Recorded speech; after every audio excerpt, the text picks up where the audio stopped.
Nilai 20 menunjukkan satu petunjuk. Manakala nilai 10 pula adalah separuh daripada nilai 20.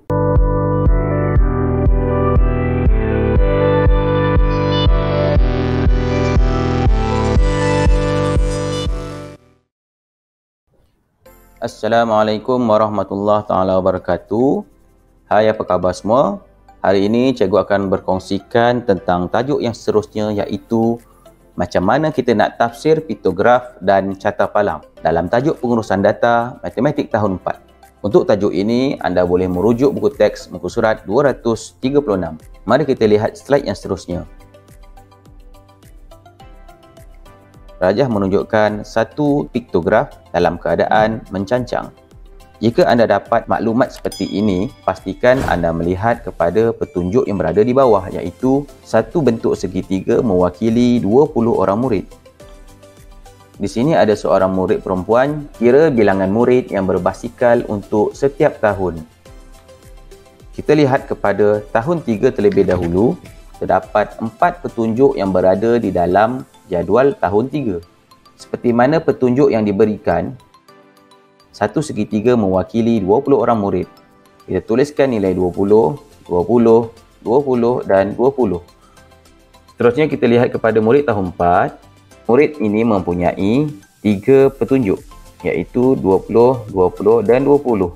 Manakala tahun 5 pula mempunyai 5 petunjuk. Tuliskan nilai 20 pada setiap petunjuk. Dan yang terakhir tahun 6 mempunyai 6 petunjuk. Jadi, macam mana kita nak kira bilangan murid yang berbasikal untuk setiap tahun? Caranya seperti berikut.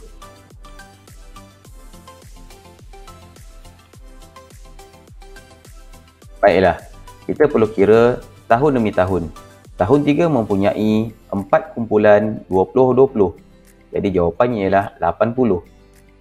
Tahun 4 pula, 3 kumpulan 20-20. Jadi, jawapannya ialah 60. Tahun 5 pula, kita ada 5 kumpulan 20-20. Jadi, jawapannya 100. Manakala tahun 6, kita ada 6 kumpulan 20-20. Bersamaan dengan 120. Setelah kita mengira jumlah bagi setiap tahun, kita tuliskan nilai-nilai yang kita telah peroleh tadi pada setiap tahun. Kita mulakan dengan tahun 3. Tahun 3 mempunyai 80 orang murid yang berbasikal ke sekolah. Manakala tahun 4 pula mempunyai 60 orang murid yang berbasikal ke sekolah. Tahun 5 mempunyai 100 orang murid. Manakala yang terakhir, tahun 6 mempunyai 120 orang murid. Jadi, dalam menjawab soalan matematik, kita perlu buktikan melalui pengiraan. Tanpa pengiraan, kita tidak dapat menjawab soalan yang diminta oleh murid ini. Mari kita pergi kepada soalan yang seterusnya.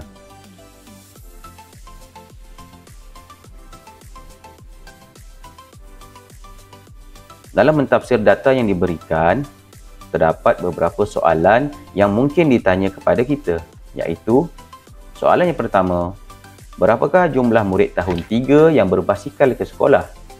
Kita lihat kepada jadual tahun 3. Dalam jadual tahun 3, terdapat 80 orang murid yang berbasikal ke sekolah. Seterusnya, kita pergi kepada soalan yang kedua, iaitu murid tahun berapakah yang paling sedikit berbasikal ke sekolah? Murid yang paling sedikit. Jadi jawapannya ialah murid tahun 4 paling sedikit berbasikal, iaitu sebanyak 60 orang. Kita pergi kepada soalan yang ketiga. Murid tahun berapakah yang paling ramai berbasikal ke sekolah? Lihat kepada piktograf dan kita akan peroleh jawapannya, iaitu murid tahun 6 paling ramai berbasikal sebanyak 120 orang. Kita pergi kepada soalan yang keempat. Soalannya ialah, berapakah lebih bilangan murid tahun 3 yang berbasikal berbanding murid tahun 4? Kita lihat kepada murid tahun 3 dan tahun 4. 20 masih sama. 20 sama. 20 sama. Jadi, terdapat satu kumpulan 20 yang berada dalam tahun 3. Bermakna, tahun 3 mempunyai 20 orang murid lebih berbanding tahun 4. Jadi, jawapannya adalah murid tahun 3 yang berbasikal lebih 20 orang berbanding dengan murid tahun 4. Soalan yang ke-50 ialah, berapakah jumlah murid yang berbasikal ke sekolah? Jumlah murid yang berbasikal ke sekolah ialah 360 orang murid. Macam mana kita dapat 360 orang murid? Dengan melakukan penambahan, iaitu 80 tambah 60 tambah 100 dan tambah 120. Dan jumlah keseluruhan murid yang berbasikal ialah 360 orang. Seterusnya soalan yang ke-6. Berapakah jumlah murid tahap 2 yang berbasikal ke sekolah? Murid tahap 2 ialah murid tahun 4, murid tahun 5 dan murid tahun 6. Seperti mana yang telah saya kotakkan. Jawapannya ialah jumlah murid tahap 2 yang berbasikal ke sekolah ialah 280 orang. Macam mana kita nak dapatkan nilai 280? Kita perlu melakukan penambahan, iaitu dengan 60 tambah dengan 100 tambah dengan 120 dan nilainya ataupun jumlahnya ialah 280. Untuk soalan yang seterusnya, iaitu soalan nombor 7, iaitu jika 30 orang murid tahun 2 berbasikal ke sekolah, simbol mana yang mewakilinya? Sama ada simbol yang berada di sebelah kiri ataupun simbol yang berada di sebelah kanan. Untuk menjawab soalan ini, kita perlu melakukan pengiraan terlebih dahulu. Kerana dalam menjawab matematik, pengiraan merupakan perkara yang paling penting.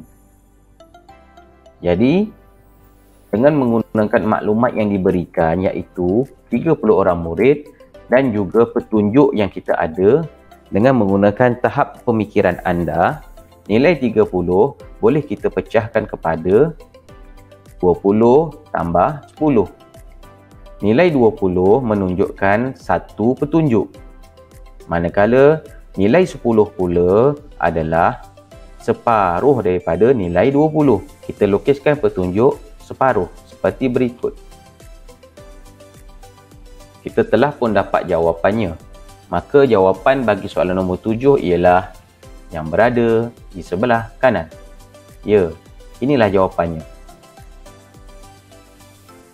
Mari kita teruskan dengan cara mentafsir graf palang seperti berikut. Bina carta palang mencancang bagi mewakili data wang saku anda pada minggu lepas.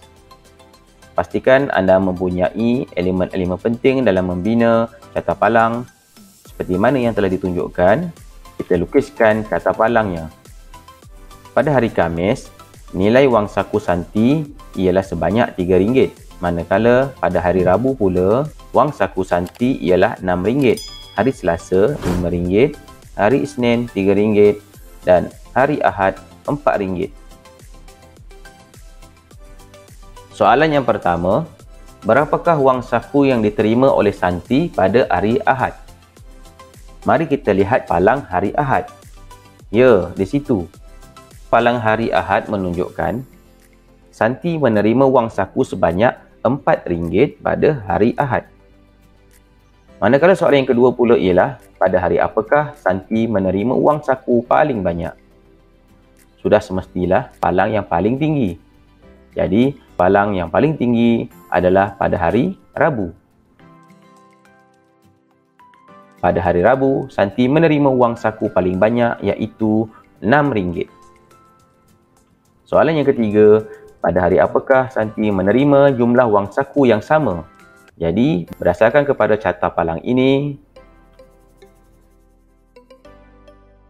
terdapat 2 hari yang mempunyai nilai wang saku yang sama, iaitu Santi menerima jumlah wang saku yang sama pada hari Khamis dan Isnin. Untuk soalan yang keempat, berapakah jumlah wang saku Santi dalam tempoh 5 hari? Untuk menjawab soalan ini, kita perlu melihat kepada carta palang. Kita perlu kenal pasti nilai bagi setiap palang. Bermula dengan hari Khamis, nilainya sebanyak RM3. Hari Rabu pula RM6. Hari Selasa RM5. Hari Isnin RM3 dan hari Ahad RM4. Jawapannya ialah jumlah wang saku Santi dalam tempoh 5 hari ialah RM21. Macam mana kita nak dapatkan nilai RM21 dengan melakukan penambahan seperti berikut. Tambahkan ke 5 nilai dan kita akan dapat nilai iaitu RM21. Mari kita lihat soalan yang kelima. Berapakah beza nilai wang saku Santi antara hari Isnin dan Rabu? Hari Isnin RM3, hari Rabu RM6. Apabila kita baca soalan, terdapat satu petunjuk yang penting iaitu perkataan beza. Beza ini merupakan operasi tolak. Jika kita baca pada soalan, soalan meminta perbezaan di antara hari Isnin dan hari Rabu. Isnin RM3 dan Rabu RM6. Biasanya murid akan melakukan penolakan 3/6, sedangkan 3/6 tidak dibolehkan dalam operasi penolakan. Jadi jawapannya ialah beza nilai wang saku Santi antara hari Isnin dengan Rabu ialah RM3. Macam mana kita lakukan penolakan? Iaitu dengan cara berikut. RM6 tolak RM3 bersamaan RM3. Pastikan nombor yang besar berada di atas dan nombor yang kecil berada di bawah. Itulah penolakan. Sampai di sini saja perkongsian cikgu pada hari ini. Sekiranya terdapat soalan yang ingin dikemukakan, bolehlah tulis di ruang komen. Dan untuk itu, jangan lupa like, subscribe dan share channel cikgu. Kongsikan dengan rakan-rakan yang lain. Selamat maju jaya. Assalamualaikum warahmatullahi taala wabarakatuh.